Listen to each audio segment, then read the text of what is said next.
And now the Nuclear Broadcasting System presents a 3-Mile Theater, safe, clean, and efficient entertainment for home and industry. Brought to you each week by the makers of Repento Hot Wash and Culver's Fish Cream, those delicious little frozen seafood treats on a stick.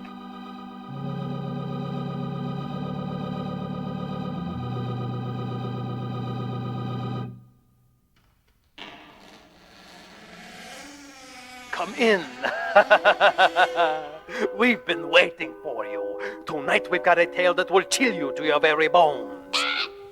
Down, Leroy, down! A story so horrifying, so frightfully real you might not want to listen to it alone. I am called Dave, and I will be your ghost for this evening's thriller. So, as you lock your doors, bolt your windows, turn off all your lights, and grab your handguns, we invite you folks out on radioactive land to find a good seat as the curtain goes up in the 3-Mile Theater.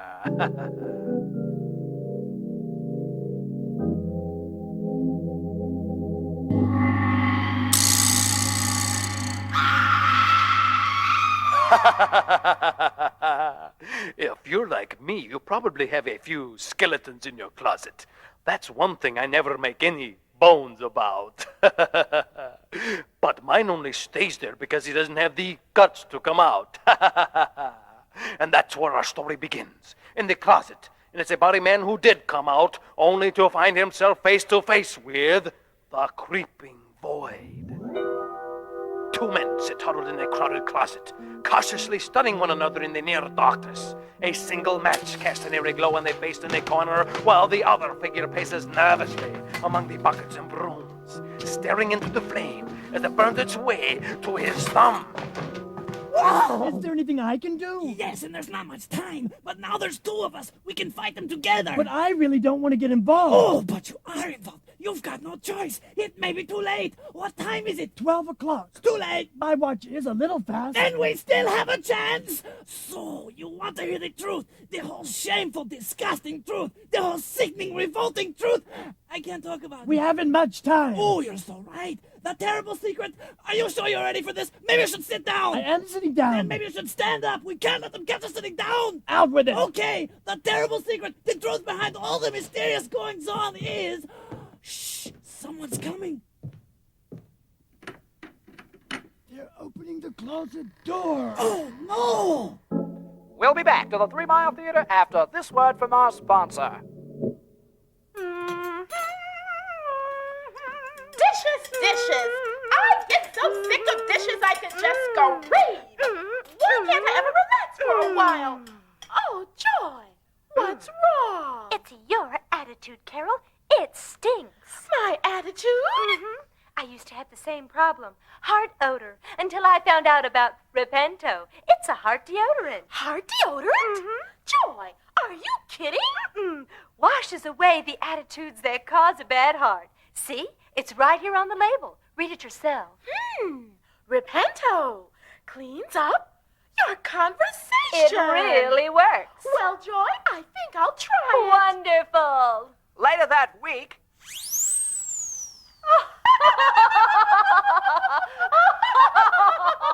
Oh, Carol, your conversation is so uplifting nowadays. It's a real blessing to be around you. Oh, thanks to you. Oh, now. And Repento, why, even doing dishes is Yes. a real joy. You're so clever, Carol. That's right, folks. Remember to clean up your act with Repento. If your heart's a mess, you must confess. You need Repento.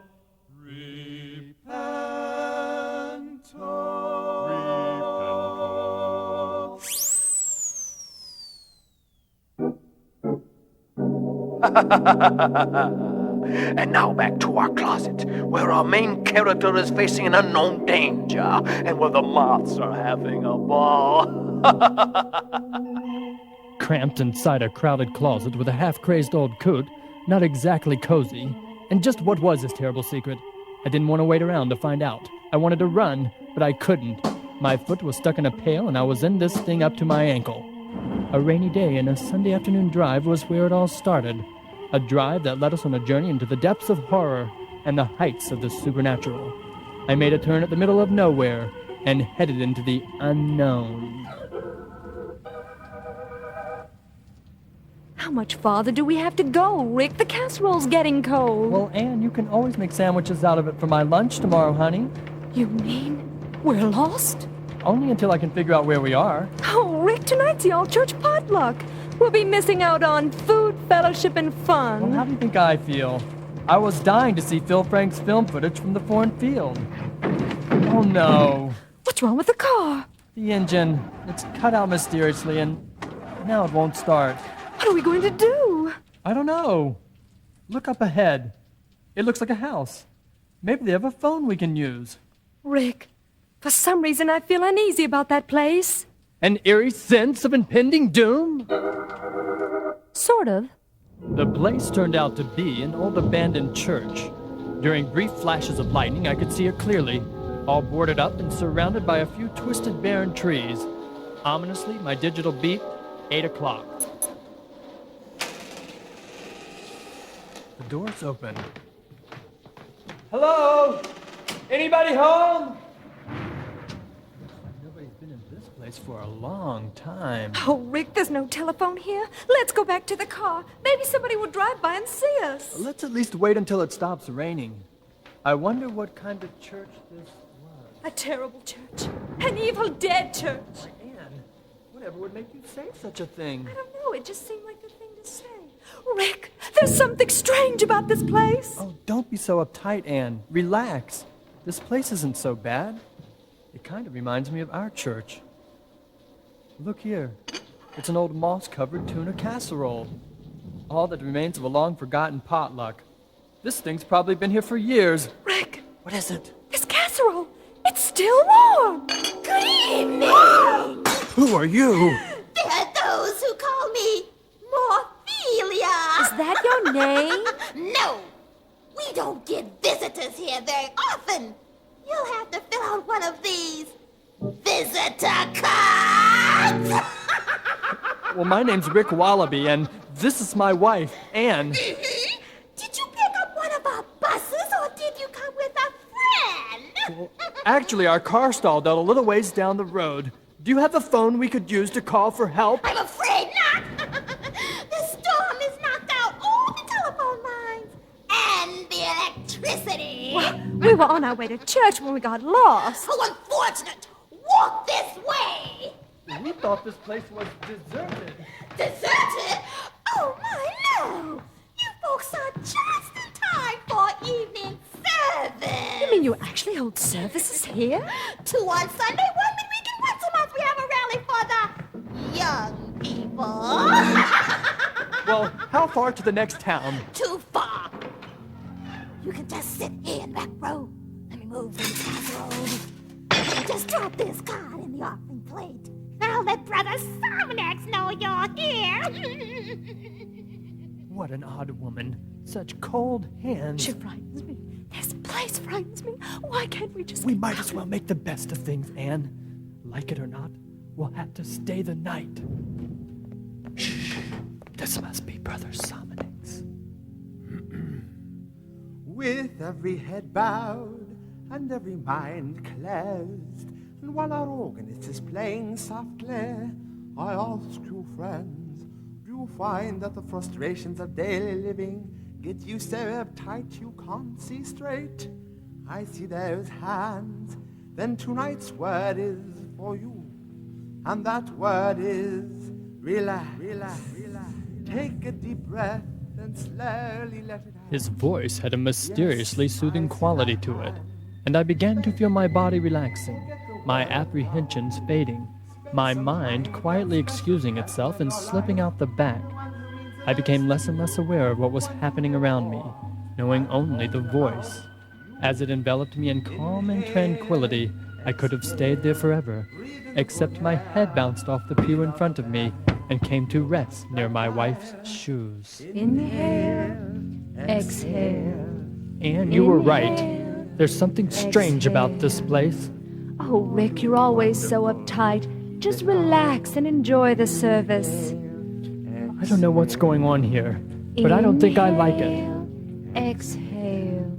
That's right. Inhale, Just keep it up while we consider some more exhale. answers to the important questions like Inhale, What's in it for me?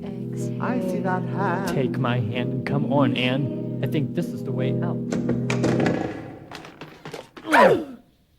I wasn't aware the service was over already. Well, nice bumping into you again, Sister Anemia. My wife was looking a little pale, so we came out to get some air. Inhale, exhale. You keep her busy, and I'll look for a way out of here. I didn't like leaving Anne alone with her, but I was sure that I could find my way back to the foyer if I just had a minute. I was groping down a side passage when suddenly I was grabbed from behind and pulled into that closet. I'd never talked to anyone inside a closet before, so I felt a little awkward for a second. I stammered out a lame, What's this all about? Shh! They'll hear you. Who? Those things. Those are good Christian people you're talking about. Are they? Have you looked into their eyes? Listen to the way they talk. Really now, you've got to let me go. This is crazy. Is it as crazy as letting them take over? All right. I'm perfectly willing to let you tell me all about it, but you've still got me by the throat. Do I? Oh, sorry. My name is Renfield. It was then that we were nearly discovered. Shh! It's one of those things. Can you tell me how to get to the big room with all the spews? Yeah, it's down the corridor to the left. Thanks you very much. Ooh, that was bad. Now, tell me, don't you notice something unusual about these people? I did remember that Anne and I were the only ones singing during song service. I had thought it was because the others didn't know the words. And then there was the man next to us who was nailed to the pew. It didn't seem like much at the time, but I mentioned it to Renfield. Of course they're nailed in. I did it myself. But nailed in? That's awful. Oh, you're telling me I'm running out of nails. You see, if they weren't nailed in, they'd be falling all over the floor. You mean they're dead? No, they're bored. I watched it happen myself. So slowly, no one realized what was going on until it was too late. You fall spiritually asleep for just a second and it happens. Your light is extinguished. You become useless. His words cut like a Gensu! So, there was more to it all than food, fellowship, and fun. A little more time and I would have ended up nailed to a pew like the others. He went on. They don't like us, Rick. We make them feel uncomfortable. And if there's one thing they simply won't tolerate, it's being uncomfortable. They want to make us like them. Oh no! My wife! I left her with one of those things! Wait! If you want to get out of here, meet me in the belfry in 15 minutes. And take this. You'll need it. A cross? I don't understand. They're terrified by it. Now go and be careful!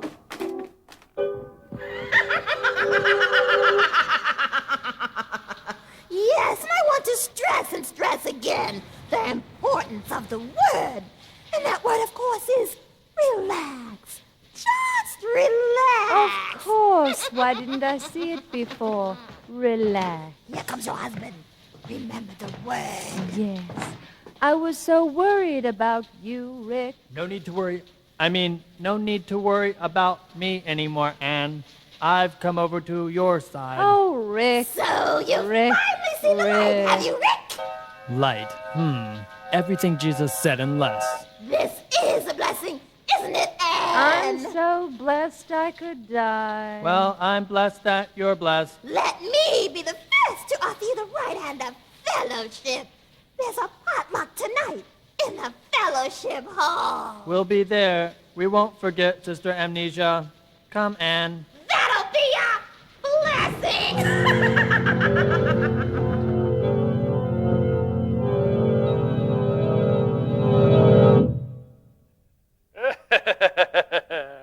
All this talk about potlucks and casseroles is making me hungry.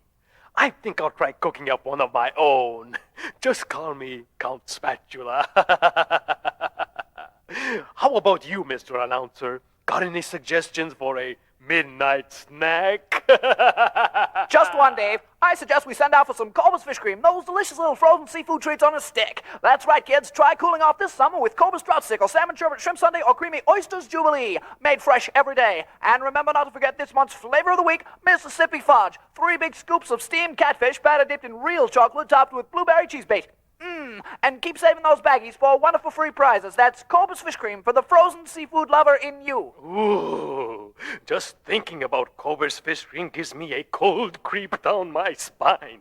And speaking of cold creeps, let's get back to our story, The Creeping Void. We continue with Rick and Ann in the eerie old church, wandering down a dark passage alone, together.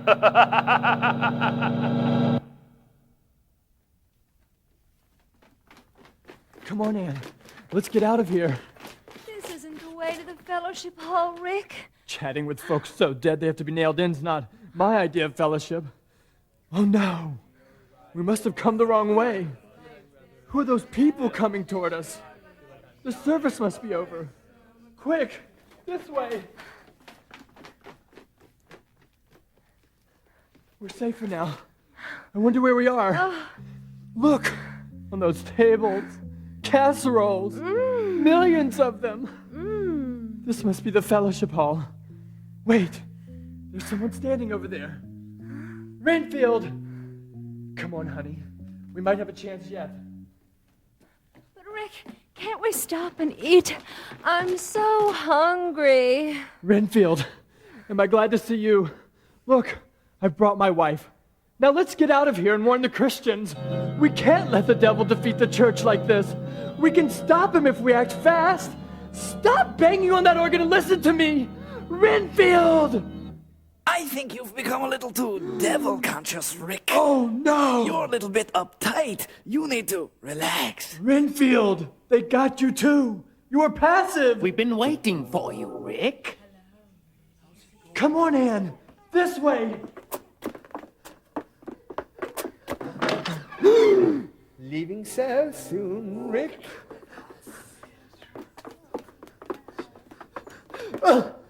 There's a casserole for you, Rick. There's no use fighting it, Rick. You can't stay awake forever. Yes, I can. To the last breath. I've got to get out of here and warn the Christians. But we're all Christians here. Won't you join us, Rick? It's so much easier. Never! I flipped over the table in front of me. Dozens of casseroles crashed to the floor. Suddenly, I realized something was terribly wrong. I had tuna noodle all over my shoes. I grabbed Ann's hand, and in the confusion, we slipped out a side door. Come on, honey. They're right behind us. Oh, Rick, I think I've hurt my leg. You go ahead without me. Here, I'll help you. But Rick, that spinach gumbo looked so good. There they are! Suddenly, I remembered the cross Renfield had given me. I pulled it out and waved it at the zombies. Oh, yeah! What about this? Don't talk like that! Change the subject! Don't panic, breathe, breathe. I held aloft the cross as it glistened in the morning sunlight, streaming through the broken windows of the foyer. I pulled Ann behind me, and on the way out the door, I gave Renfield the left foot of fellowship. No one followed.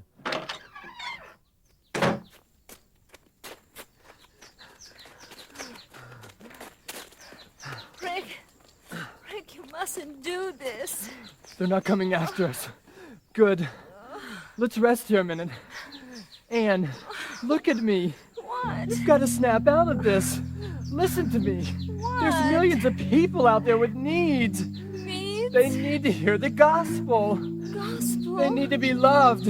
What? But the word is relax. Oh, you're too relaxed. The word is... We can't barricade ourselves in this mausoleum while people are starving, dying. Ann, you've got to come out of this. Oh,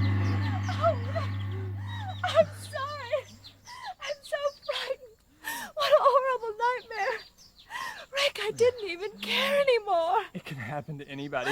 Oh. But it's all right now. The nightmare is over.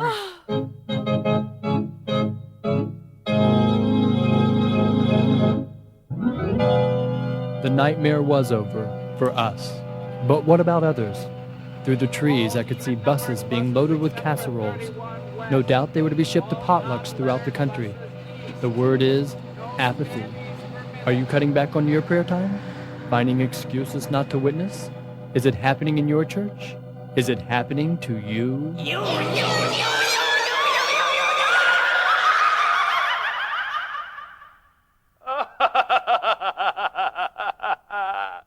It's okay now. It's all over. Turn your lights back on and put away your handguns. Something like that couldn't really happen, could it? Just don't sell your soul for a casserole. Oh, and mine should be done right about now. Perfect. You're wondering what my fine-feathered friend Leroy had to say about all this? Let's just say he really got cooked up over tonight's story. Next week, our feature will be Ma and Pa Kettle in outer space. Ooh, don't miss it. So, until our next strange story, this is your strange storyteller, Dave, saying nighty-night. Nighty-night.